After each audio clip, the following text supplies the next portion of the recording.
ओक्यांग नागवा मेघालय के वीर क्रांतिकारी थे। 18वीं शताब्दी में मेघालय में ब्रिटिश शासन नहीं था। इस भारतीय क्षेत्र में वनवासी जनजातियां स्वतंत्र रूप से रहती थीं। अंग्रेजों ने यहां भी अपना साम्राज्य विस्तार करने की योजना बनाई। तब ओक्यांग नागवा ने धीरे धीरे एक सेना गठित कर अंग्रेजों को कड़ी चुनौती दी। अंग्रेज सरकार ओक्यांग नागवा से भयभीत हो गई और उनके एक साथी को लालच देकर धोखे से उन्हें पकड़ लिया। 30 दिसंबर 1862 को उन्हें फांसी दे दी गई। डॉक्टर वेद प्रताप जी वैदिक भारतवर्ष के वरिष्ठ पत्रकार, राजनीतिक विश्लेषक, पटु वक्ता एवं हिंदी और भारतीय भाषाओं के पक्षधर थे। हिंदी को भारत और विश्व मंच पर स्थापित करने की दिशा में वह सदा प्रयत्नशील रहे। भाषा के सवाल पर स्वामी दयानंद सरस्वती, महात्मा गांधी और डॉक्टर राम मनोहर लोहिया की परंपरा को आगे बढ़ाने वालों में डॉक्टर वैदिक का नाम अग्रणी है। कन्हैयालाल माणिकलाल मुंशी भारत के स्वतंत्रता संग्राम सेनानी, राजनेता, गुजराती एवं हिंदी के प्रख्यात साहित्यकार तथा शिक्षाविद थे। उन्होंने भारतीय विद्या भवन की स्थापना की। भारतीय जीवन मूल्यों एवं प्राच्य विद्या में उनकी विशिष्ट रुचि थी। प्रकाशवीर शास्त्री संस्कृत के विद्वान और आर्य समाज के प्रसिद्ध नेता थे। वे भारतीय संसद के लोकसभा सदस्य भी रहे।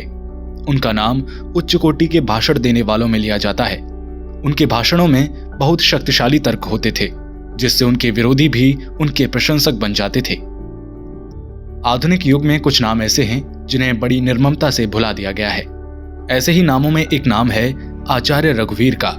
वह महान भाषाविद, प्रख्यात विद्वान, राजनयिक तथा भारतीय धरोहर के मनीषी थे।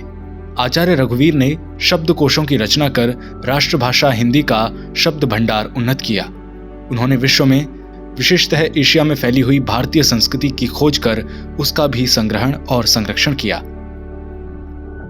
रमण महर्षि जी 20वीं सदी के महान संत थे।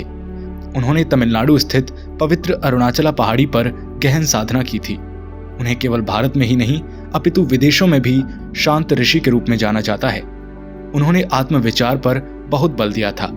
रमण महर्षि ने भारत के साथ साथ पश्चिम के कई देशों में भारतीय आध्यात्मिक ज्ञान का आलोक फैलाकर देश को गौरवान्वित किया तथा मानव जाति की बहुमूल्य सेवा की।